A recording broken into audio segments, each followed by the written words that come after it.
Hello, everyone. Welcome to Toronto Apologetics. My name is Tony Costa. Today, we're going to continue part two of the interview between Apostate Prophet and Dr. Bart Ehrman.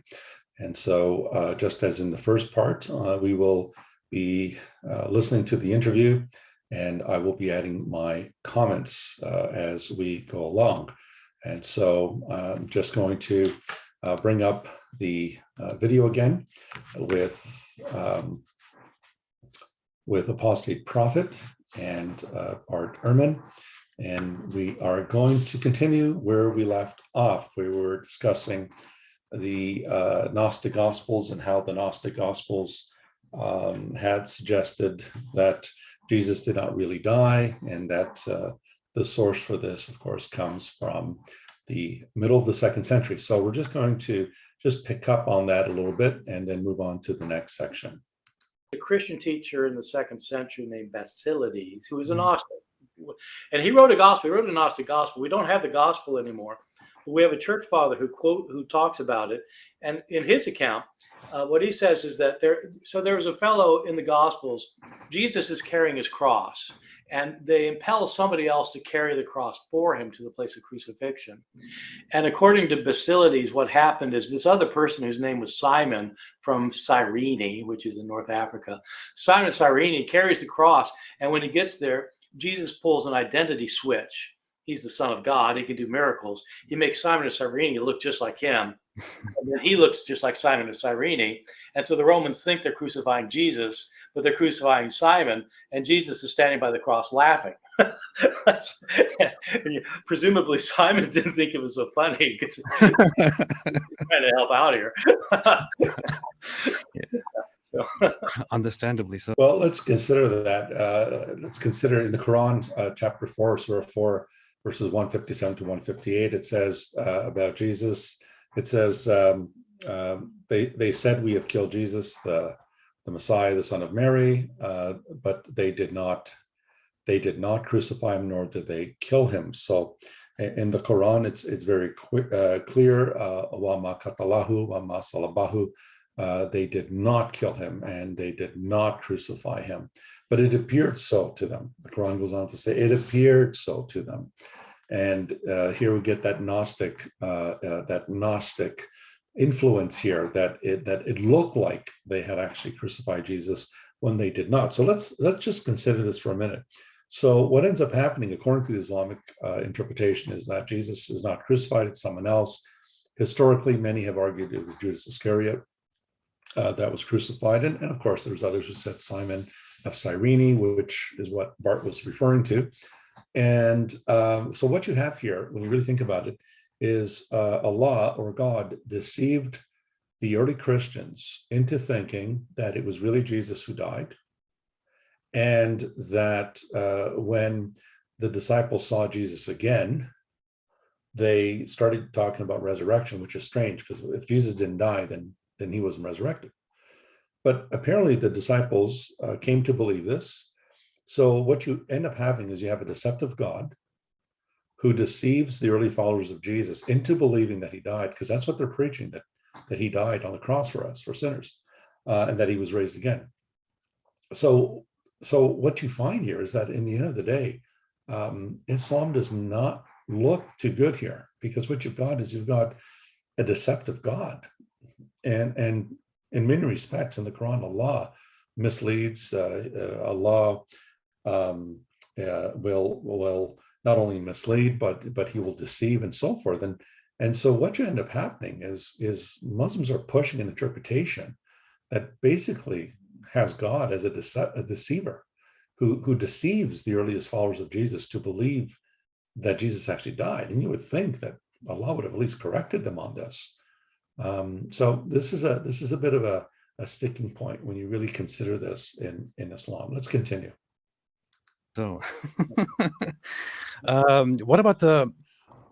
I'm just shooting out a lot of questions here. I'm sorry, but when it comes to the gospel, now the problem is not only that that Islam doesn't accept the Gospels and the New Testament that we have. The idea is also not only that there was a book called the Gospel and that it was lost or corrupted, but also that basically the immediate followers of Jesus, that the early Christians were basically Muslims, meaning they didn't hold any of these heretical Christian ideas, and they were completely in alignment with the Islamic religion and the Islamic way of thinking, of simply regarding him as a prophet and worshiping Allah or God alone, and so on. What could you say about that? So I would say that there are some elements of truth in that historically, and some things I think I would consider to be problems. But on the basic level, the idea that the earliest followers of Jesus thought that he was a human, and that he worshipped only one God, and they also worshipped only one God. I would say that that's true. That is true. I think that Okay, so let me just make a comment here. And again, much of what Ehrman is saying here is totally understandable, considering the fact that when Jesus started his ministry, the disciples were still trying to figure out what's going on here. A lot of them were confused at what he said, what he taught. Some of them were still trying to struggle with his statements about forgiving sins and so forth. So there is a sense in which there is a piecemeal understanding of Jesus, this development where they're learning more and more about him and so forth. But the one thing that clinched it for them, of course, was the resurrection. And I think that's where Bart is going to go next, is that, excuse me, after the resurrection, they're going to start changing the way they viewed him. In other words, that he was not just merely a man, but he was in some respects more than that. So let's listen to what Bart has to say.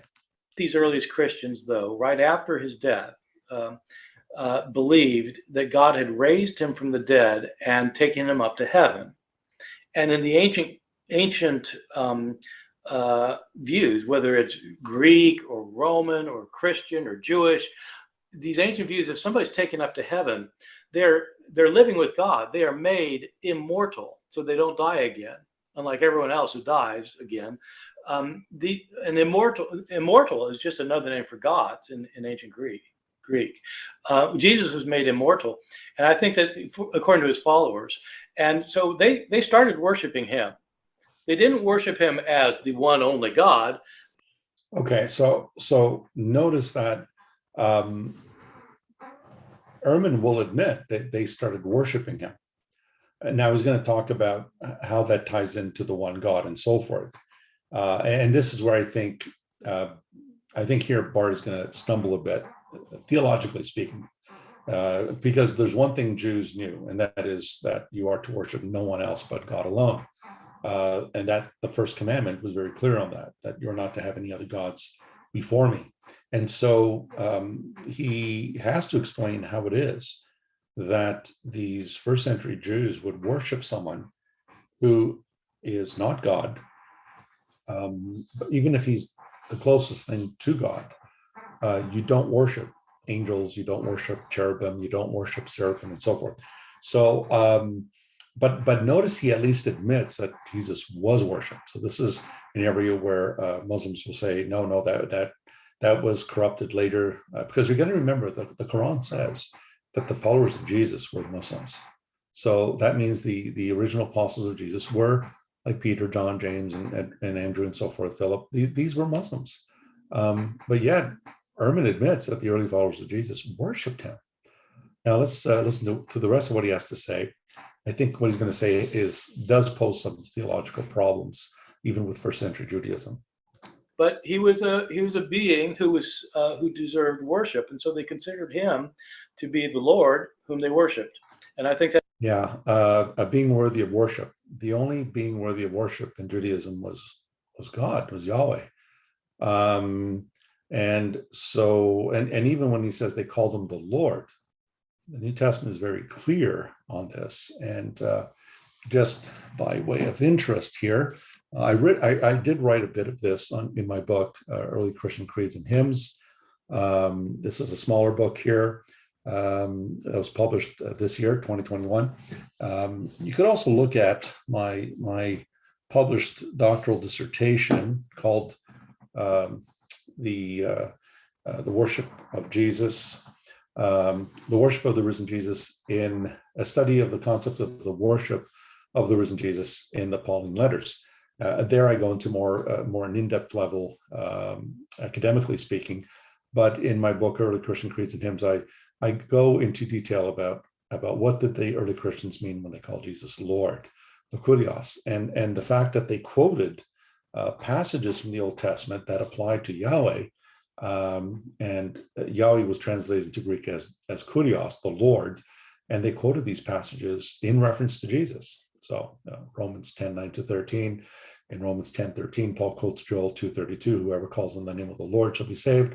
But in context, he's talking about Jesus and calling on Jesus and so forth. So I think Ehrman kind of, let's just say he I think underemphasizes the importance of that term, the Lord. That happened early on, but they understood that during his. Notice it happened early on, very important. The worship of Jesus did not evolve in the 3rd century, 4th century. It's not something that happened at the Council of Nicaea. We keep hearing that it was at the Council of Nicaea that they started calling Jesus God and worshiping him as God. That's not true. Early Christians worshiped Jesus right from the very beginning. His life, he was a human. Mhm. They would not have agreed with most of the tenets of Islam that differ from Christianity, in my judgment. That I don't think is right historically. But so the deification or turning Jesus into a god would then have begun due to the crucifixion and due to stories about the crucifixion within a lifetime of the crucifixion, basically. Yeah, well, yeah, but I would say at the resurrection. I would say that what happened is, he got crucified. Lots of people were getting crucified, but the difference in his case is his followers came to think that he was raised from the dead. And it's not that he had a near-death experience. It's not that he died and came back for a while and then died again. How did the Okay, so sorry about that again, folks. Very, very, very important here what Ehrman says here, and I hope my good friend Dr. Shiberli is listening. Jesus didn't swoon on the cross. He didn't pass out and then he came to. There is no swoon theory here. Bart Ehrman, of course, does not subscribe to that. But the idea here is that Jesus was raised from the dead, raised to the state of immortality, and therefore he was worshipped as the Lord, and that's when they really began to understand his deity. Let me just try to catch us up here where we were before, just to be on the same page. His followers came to think that he was raised from the dead. And it's not that he had a near-death experience. It's not that he died and came back for a while and then died again. In their view, he was raised. God raised him from the dead and took him up to heaven. And that was the deification. Mhm. Later Christians then started saying, well, he didn't get deified at the resurrection. He'd been God from the time he was born. Okay, deification at the resurrection. Deification is something that the Romans believed and the Greeks believed, that Hercules became a god when he was taken up to Mount Olympus and so forth. But the idea of a human being becoming God is not a Jewish idea. The idea that humans become gods or deified is certainly at home in a pagan environment. But I would be very hard pressed to think that these 1st century Jewish followers of Jesus believed that he was deified, that he became a god. That would be a violation of the Shema. Hear, O Israel, the Lord our God, the Lord is one, and they are not to have any other gods before him. So I really can't see how that would square with the Jewish convictions of the 1st century followers of Jesus. But then he goes on to talk about how some of them believed he was already divine before he came into the world, which is more in place with what the Bible tells us, including the Old Testament and Second Temple Judaism that talks about the pre-existence of the Messiah. But we'll address that eventually if he doesn't bring it up. And so you start getting these ideas of the virgin birth. Then people say, well, actually, he was God before he was born. So the developing understanding of Christ happens over time. But the earliest Christians, I think, did not think he pre-existed, did not think he was born of a virgin. They thought he was a great teacher who was. Yeah, except Matthew and Luke clearly say he was born of a virgin. And it's implied in Mark and in John. And also the fact that there was the belief in the pre-existence of the Messiah in the first century. Daniel 7, the Son of Man figure, was later associated with Messiah. He comes from heaven with the clouds of heaven. He's a heavenly figure who was before the Ancient of Days. In the book of Enoch, it talks about the Son of Man pre-existing the world, the cosmos, and so forth. So the idea of a pre-existent Messiah was at home in Second Temple Judaism. I'm not saying that every single Jew believed that, but certainly for Ehrman to say that they didn't believe in the pre-existent Messiah, I think once again he's really underemphasizing what we know about Second Temple Judaism. He was more righteous than anyone else that God had made into a divine being. What about the idea of the Son of God? Did they understand him to be the Son of God, not only in the sense of a great guy, but also in in a spiritual, religious way, the way Christians later understood him? Was that something that was there from the beginning? I think it was there from the beginning, but they meant something different by it.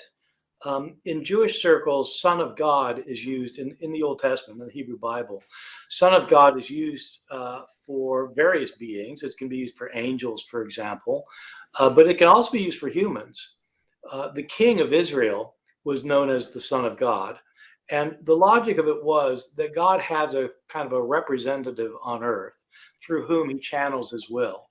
And this person would be could be a human, but it was the one who was in a particularly close relationship with God, through whom God mediated his will.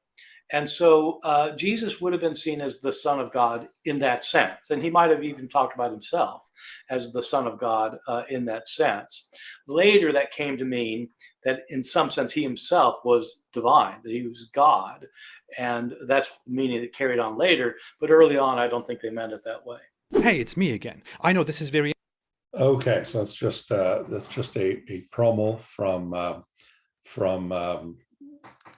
Apostate Prophet. I'm just going to let him do his thing here while I just mute him here. So let me just say that the idea of Son of God, once again, the idea of Son of God, he doesn't think that Son of God meant, and he's right. The angels are called sons of God, and the King of Israel is called Son of God in Psalm 2:7 as well, and other places, 2 Samuel 7:14. But the idea of this Son of God being, in one sense, unique and one with the Father, you begin to see that in particularly Daniel 7:13-14. And also Proverbs 30 verse 4, it speaks about the name of God's Son being ineffable or being beyond comprehension. And also the fact that one of the reasons why Jesus was condemned by the Sanhedrin for blasphemy was because he claimed to be the Son of God and the Son of Man in Mark 14 verses 61 and forward. And then in John 19 verse 6, the Jewish leadership wants him dead because he claimed to be the Son of God. Well, the Son of God didn't mean anything about being divine or being one with God. Why would that be blasphemy? Why would that be grounds to crucify Jesus on a theological level? So I think Ehrman, again, is underemphasizing here. He's not being full-orbed in the meaning of Son of God. You guys may want to take a look online, answeringmuslims.com. I wrote 2 online articles on the meaning of the Son of God in the Old Testament, rabbinic literature, New Testament, so forth and so on. So if you go to answeringmuslims.com and just do a search on Son of God, under my name, then you'll be able to have access to those articles. All right, so let's move on. Let me just unmute. That is, in your opinion, or according to your findings, more authentic than the recognized gospels that we have within the New Testament? No, I don't think so. I think that the four we have are the oldest ones that we have. There were some that had been written earlier that we don't have anymore, but these. Okay, so the four that we have, Matthew, Mark, Luke, John, are the most authentic and the oldest that we have. There's nothing earlier than the Gospels when it comes to Jesus. Not the Quran is 600 years, way too late. There's nothing earlier than Matthew, Mark, Luke, and John.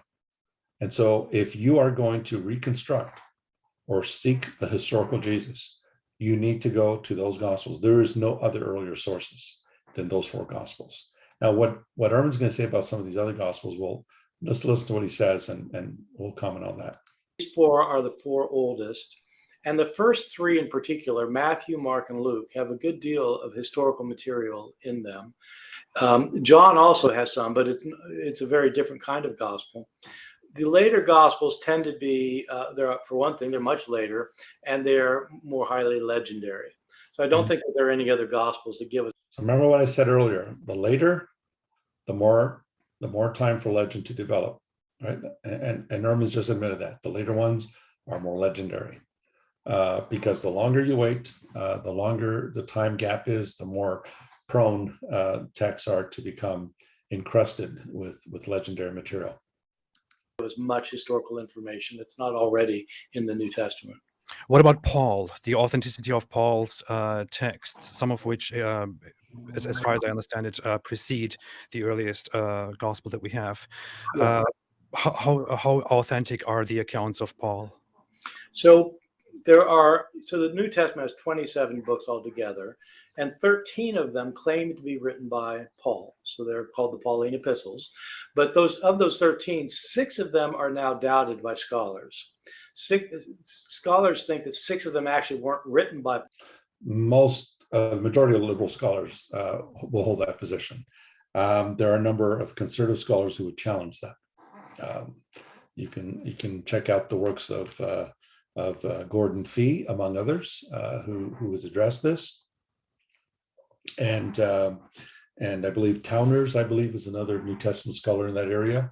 So just to fill you in, liberal scholarship thinks that there are 13 letters attributed to Paul, but only 7 of them are considered authentic. So that would be Romans, 1 Corinthians, 2 Corinthians, Galatians, Philippians, 1 Thessalonians, and Philemon. That's it. Those are the 7 authentic letters. All the other ones are the so-called disputed letters.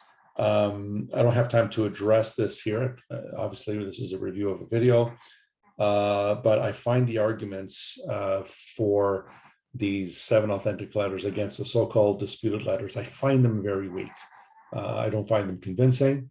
And again, as I've said, the church historically understood these letters to be Paul's letters, and they were held in high esteem from a very early period in church history. And so it would be quite shocking for these people in the early church to be so deluded into thinking, well, we've only got these 7 authentic letters, all the other ones were made up or written by disciples of Paul. I've never found these arguments convincing. Never. So here's an example. Well, in the pastoral epistles, Paul, his grammar is different. Well, yeah, he's 30 years older, and people's writing skills change. Their references, their use of words and expressions change.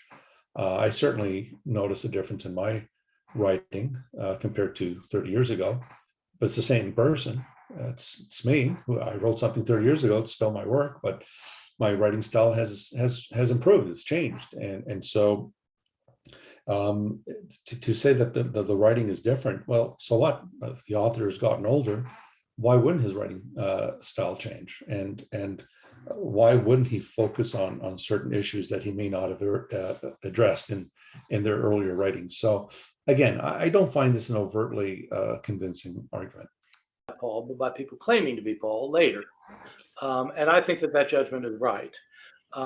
The other 7 are sometimes called the undisputed Pauline letters. They include many of the longest letters.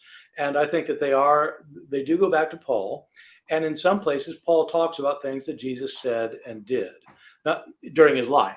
Paul says a lot about Jesus being crucified and being raised from the dead. And, and so that's a lot of Paul. But he does occasionally mention something Jesus said or did. And that is older information than we get in the Gospels, because these letters were written before the Gospels. Mm-hmm. It was your idea, we talked about this briefly before, but that the Gospel in its original setting and according to the ideas of the earliest followers of Jesus would not be in alignment with the Islamic understanding of religion, right? I mean, yeah. Well, I mean, to some extent it is. I mean, they believe that there's one God, and that he has prophets, and that the Old Testament's a sacred book, and the New Testament's important. But the earliest Christians, they didn't have a New Testament, obviously, but they would not have subscribed to many of the teachings of Islam, because the teaching hadn't been invented yet. It was hundreds of years later that they came into being. And were the Christians throughout the history of Christianity over the next 7 centuries especially vastly consistent with mainline Christian ideas, such as that Jesus is somehow the Son of God, that he's somehow divine, and all these things? That this was a dominant, a vast idea among Christians, right? So a lot of my books deal with this issue, and one of the things that I argue at length is that in the earliest centuries, in say the 2nd century, the 3rd century, so I'm talking like 100, 200 years after Jesus, there was a lot of diversity within early Christianity. There were various groups of people who claimed to be followers of Jesus that had different books from the ones that got into the New Testament. They claimed these books were written by apostles, and they supported views that there were lots of controversial views floating around. So here's the view I think Ehrman is propounding here. He's also written a book called Lost Christianities, and Ehrman's of the opinion that anyone who claimed to be a Christian, they were Christians. So what he would do is he would lump groups like the Gnostics in there, and he would talk about some of the books they had that did not make it into the New Testament. Well, yeah, those were later books like the Gospel of Thomas and the Gospel of the Egyptians, and all these other acts that they had, Acts of Paul and Thelka, for example, and different apocalypses like the Apocalypse of Peter.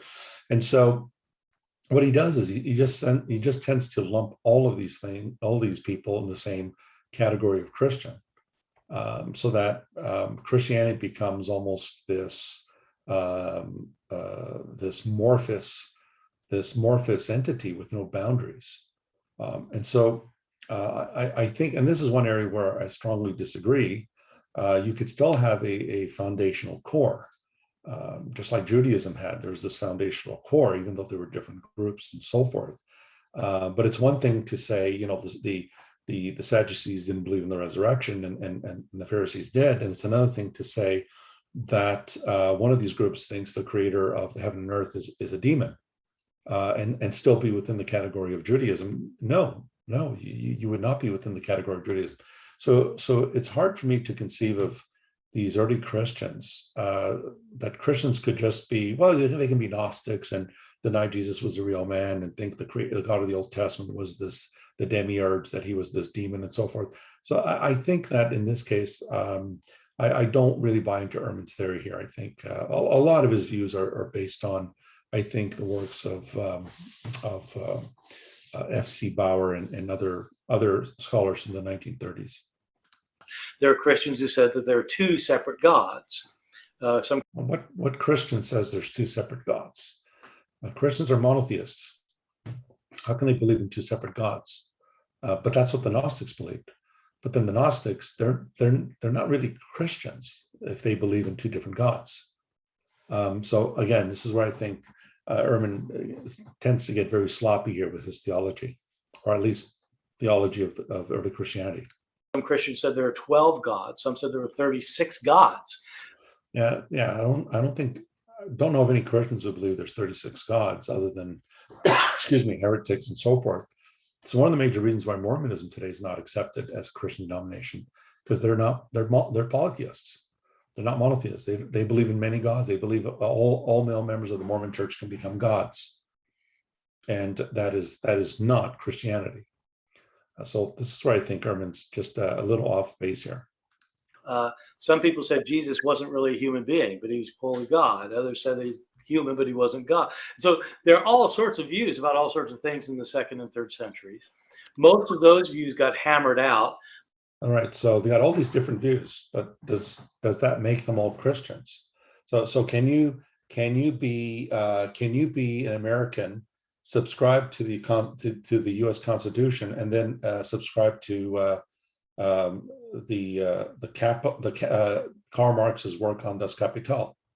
So can you hold to communism and hold to democracy at the same time?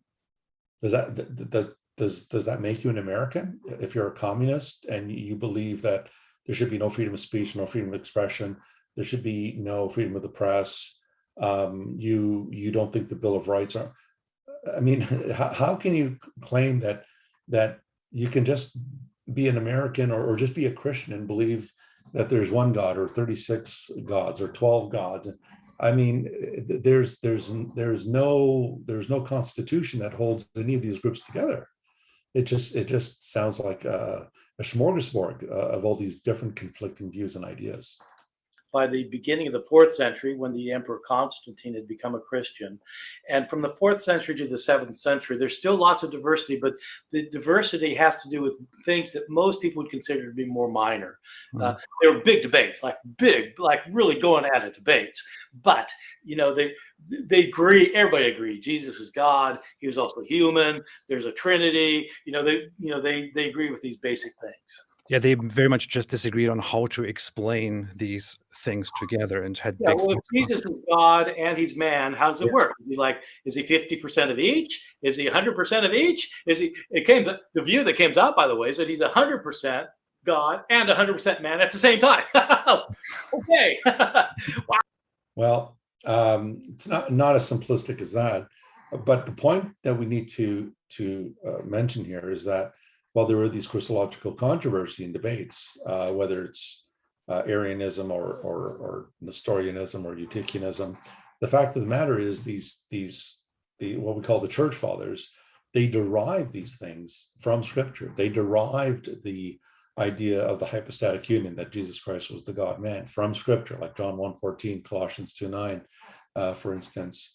And so it's not like they all got together and they all threw the dice on the table and then they just went with the majority. That's not how it worked.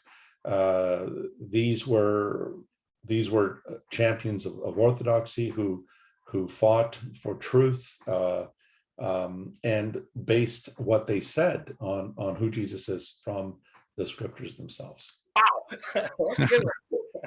Yeah, I have just 2 more questions. One of them is the idea that Jesus was merely a prophet who came in his time and who just spread a message of prophesying or informing the people about the coming of a more significant guy like Muhammad in the future. Is this a plausible idea? It's plausible up until the time that you say that he's predicting somebody yet to come. I think that Jesus thought that he was the last. I think he was a prophet in the sense that he believed that he was speaking God's word, and I believe he thought he was the last prophet. I think. So our Muslim friends, you believe Muhammad is the last prophet. You believe he's the seal of the prophets, but Ehrman says Jesus believed he was the last. He's the last, and the Bible says that. Hebrews 1:1-2, that God spoke to our fathers in the past through the prophets, but in these last days, he's speaking to us through his son. So in these last days, he's speaking to us through his son.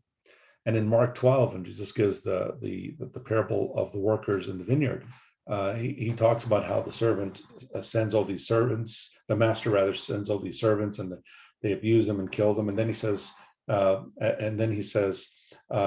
at last, it says he sent his son, his only son.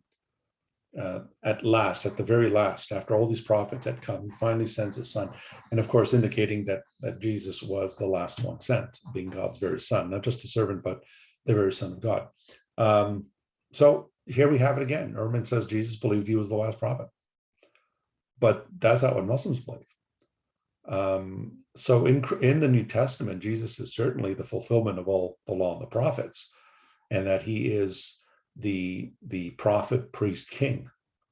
He sums up all those offices in his person. So let's continue hearing.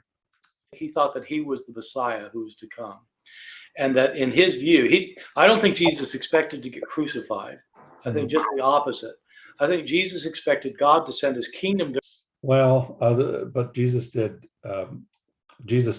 predict his sufferings. See, Bart Ehrman would probably say, "Well, no, he didn't do that."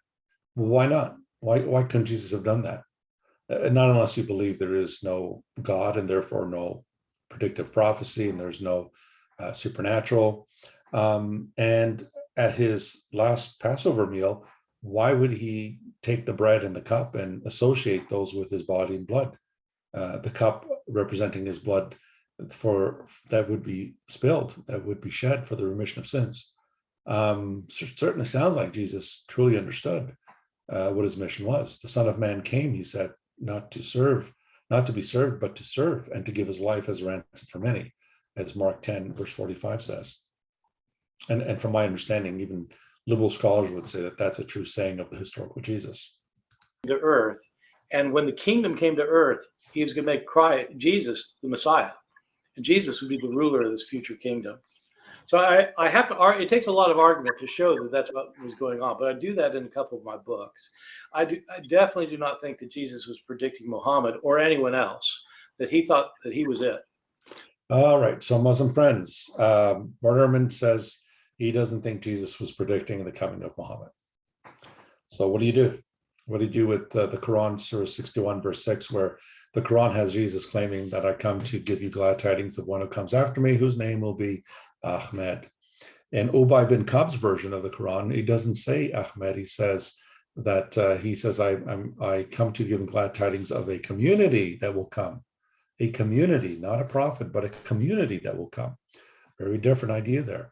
So what we find then is that the idea that Jesus predicted the coming of Muhammad is not only not found in the New Testament, and no, John 14:15-16 is not talking about Muhammad. It's talking about the Comforter, who is the Holy Spirit, who did come on the day of Pentecost. So again, the very favorite scholar that Muslims keep quoting all the time seems to be undermining what Muslims believe. So insofar, I would think that incorporating Jesus into Islam was a very big miscalculation on the Islamic part. But I would say miscalculation. It worked rather well. So that's fine, but I don't think that it's historically accurate. No. Yeah, okay, that's sufficient. All right, not historically accurate. Okay, and I've been pounding this for 30 years in my debates with Muslims. 30 years I've been pounding on this. The Quran is not historically accurate when it comes to Jesus of Nazareth or anything to do with the historical Jesus. Finally, what do you think about the comparison between Muhammad as a figure? I don't know how much you are familiar, but Muhammad as a religious historical figure and Jesus as a historical figure. Do you think they are similar, comparable, different? What is your view on this in general? In terms of their messages, you mean, or in terms of whether they historically or who we think they were, or what? In terms of their messages, and as far as we have information on them, on how they were. Well, I'm not a scholar of Islam, and so I'm not really equipped to say whether. Back to what I said earlier in my first part of the video, part one, that Ehrman openly admits he's not a scholar of Islam, and that's why I think he needs to read up on the Quran and its textual transmission and so forth. The sources on Muhammad can be considered reliable from a critical point of view. Of course, they are from a Muslim religious point of view. They're completely reliable. And that can be said about Jesus too, from a conservative Christian point of view. Yeah, and this is where, again, Ehrman's not a scholar of Islam. And it shows here because the earliest biography we have of Muhammad is about 150 years after his death. It's known as the Sirah, written by Ibn Ishaq. However, we don't have that biography by Ibn Ishaq. It was taken over and edited, heavily edited by Ibn Hisham even later. So that now the biography of Muhammad, the earliest biography, not only went missing, but it was taken and heavily edited by Ibn Hisham, who openly admitted that he deliberately left out certain stories about Muhammad that he found to be very embarrassing. Now compare that with the biographies of Jesus, the Gospels, which are decades, not centuries, but decades. And then, of course, the Hadith literature, you're looking at over 2 centuries after Muhammad. Again, if Ehrman truly understands this, he will see that we've got some serious problems here. Remember what I said, the farther away a certain account is from the original event, the more time there is for a lot of legend and myth to accrue. And I think a case can be made, especially with the miracles of Muhammad in the Hadith. The Quran says he performed no miracles, no signs. The Hadith, he's performing miracles left, right, and center. That demonstrates a development of legendary material that the Quran itself will not grant to Muhammad. So that's where I think Ehrman's really got to read up here. Point of view, the information about Jesus is completely reliable. What would a hardcore historian who doesn't have any religious commitment one or the other say about Muhammad?